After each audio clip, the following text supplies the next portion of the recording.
guys, welcome back to my channel. It is October, which means that it is time for my September wrap-ups. So I'm going to be talking about the stuff I read in September and also maybe a little bit of what I'm going to be reading in October. So let's get started. One of the things that I have been doing recently is a reread of the Rivers of London series. I talked about the 5th book back a while ago, I don't remember. But I decided it was time to do a reread, and so I made it through Moon Over Soho, which is book 2, and Whispers Underground, which is book 3. These books, I just love them. They're magical crime solving about a police constable who is on duty on a crime scene, and it's the middle of the night and he's just sort of guarding over this crime scene, and then a ghost shows up and says, "Hey, I saw the murder." So he starts investigating into this ghost, and he catches the attention of the one remaining wizard police officer in England, and he ends up getting enlisted as Nightingale's apprentice, and it's just delightful. It's a whole lot of fun. Peter Grant is the main character. I just think that he is so charming.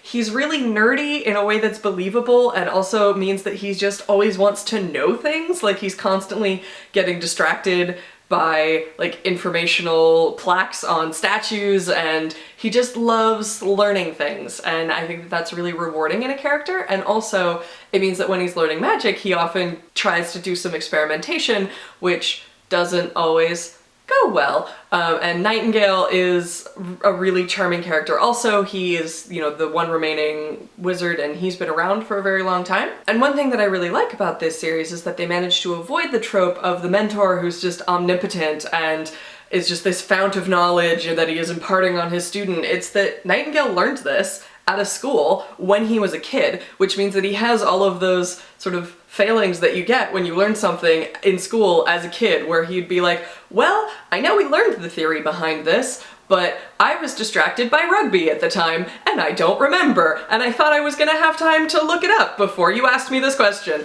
So it's just really charming the way that has some faults. You know, he's not a perfect character, and I love that. And on this particular reread, I have been doing it in audiobook form, which I highly recommend. The audio narrator is just fantastic. He does all of the different accents, he has wonderful voices for the characters, his reading is very nuanced, so you get all of the emotion coming through, and you get a lot about like the class distinctions and the race distinctions happening in the books and between all the characters, and it's just lovely. So first, I recommend the whole series. The first book is called Midnight Riot, and second of all, I recommend the audiobooks. And this is the first time that I've read a lot of these books in quite some time. Like, I read them once several years ago, so I'm remembering a lot of things that I'd forgotten, and some things that I'd kind of skimmed over or passed over quickly, or now, since I'm doing it in audiobook, I'm not really allowed to skip over anything, and so that's hitting me differently. So I just love this series. So again, this is the Rivers of London series by Ben Aronovich. The first book is Midnight Riot, and then in September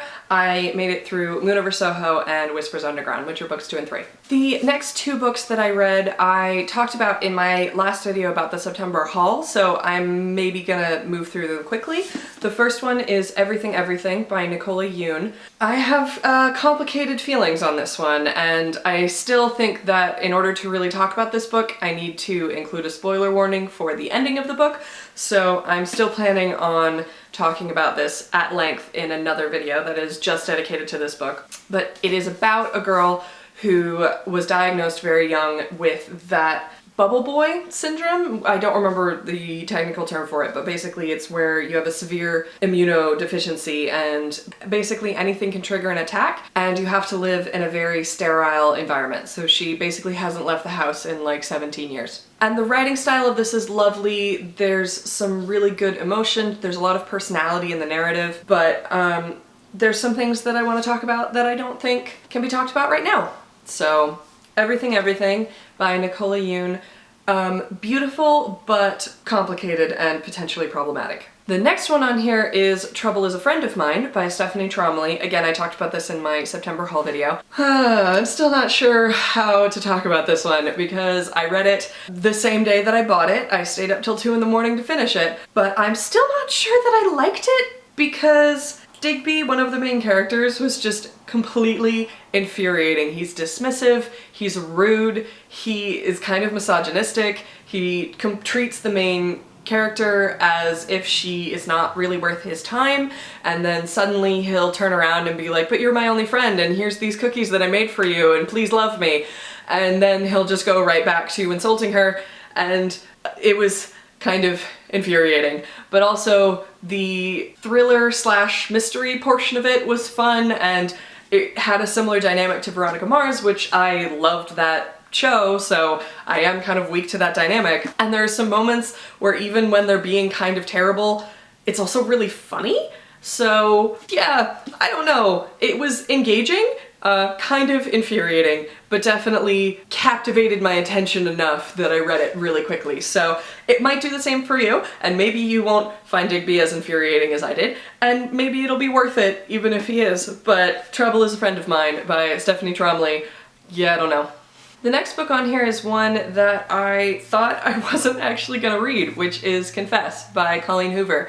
I got to maybe a third of the way in and was realizing that I wasn't totally sold on the premise or the characters or like the stakes of the novel, and so I wasn't sure that I was gonna like it, but I picked it back up and finished it that day. I liked it more than I expected to, actually. Part of the problem, I think, is that it takes the book a very long time to actually reveal what the stakes are, because I thought that I had figured that out, and it turns out that there was a whole other piece that I didn't know about. I think that the book tried to be a little too clever, because the whole idea of it is about confessions, which therefore means that you have secrets. And so she gave the characters these secrets that I think potentially could have been revealed to the reader a little bit earlier, because there's a lot at stake, and it takes her a significant amount of time to reveal that. And so it took me a significant amount of time to realize why I should care. So obviously I'm not saying that you have to reveal everything in the first chapter. There's definitely things to be said about drawing out the levels of exposition that are being brought forth, but I just think that maybe she delayed it a little bit too much. Other than that, I think that possibly the ending was a little bit rushed, but like I said, I enjoyed it a fair amount more than I expected to. I think it just took me a while to realize what kind of book I was reading. And so once I got to that point and I realized what the actual narrative of the book was and what the drive of the book was, I think then I got a lot more engaged and I was a lot more interested. I just sort of wish that she had gotten to that point earlier on, so I would have known what kind of book I was reading faster. So the main plot of Confess is that it is about a girl who is 20 years old moving down to Texas from Portland for reasons that are sort of revealed later, and she's really unhappy with moving to this new city, and she's working as a hairdresser, which she's not really that into, and she comes across this art gallery of this painter who does all of his paintings based on anonymous confessions that people leave him in like a box by the door. And, you know, they start to have this emotional connection and things sort of go from there. It turns out that obviously she's hiding some things and he's hiding some things and they just have to confess, which is another thing that kind of bugged me about it. I really don't like narratives where the entire thing could have been avoided if people just talk to each other, because it just means that I end up going, use your words, to everyone all the time. But like I said, I enjoyed this more than I expected to. Probably if I were gonna rate it on like a 1 to 5 stars, it would be like a 3.5. So the last book that I have to talk to you about is a YA contemporary set in the late 1980s, although it was written within the last few years. It is Aristotle and Dante Discover the Universe by Benjamin Alire Sainz. This book obviously has been getting a lot of attention. It has a ton of awards. I can definitely see why I loved this book. I thought it was beautiful. It is about two teens, Aristotle and Dante. They're Mexican-American living in El Paso, and they meet at a pool over the summer. Dante starts teaching Aristotle how to swim. They form this connection. It's all told from Aristotle's point of view. One of the things that I thought was kind of extraordinary about this book was that it managed to have a lot of emotional weight without going into melodrama, and it just felt grounded and real and honest, and the family dynamics were lovely and beautiful and complicated and real.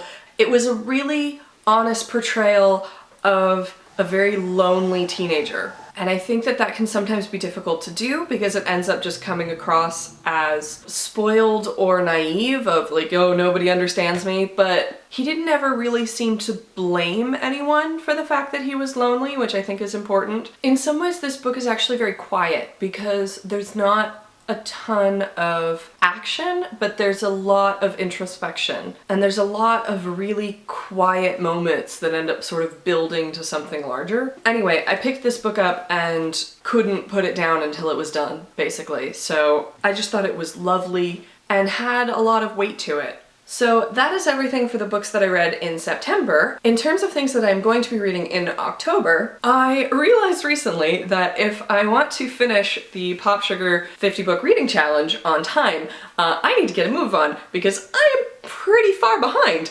So I've made a list of what I'm gonna read when, and here's a few of the things that I'm planning, hopefully, to get through in October. I used Aristotle and Dante Discover the Secrets of the Universe for the reading challenge, and I managed to kind of retroactively apply some of the ones that I read on the Booktubeathon for the challenge. I used Aristotle and Dante as it was a book that you own but haven't read. So the ones that I've picked out for this month are Something Fresh by P.G. Wodehouse, for a book that is more than 100 years old because it was published September 26th, 1915. And then You Deserve a Drink by Mamrie Hart for the memoir category.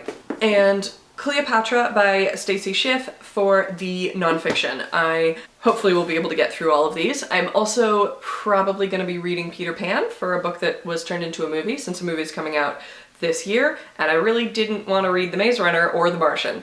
So I will let you guys know how those go, obviously, and I will see you guys soon with another video. Thanks for watching. Bye!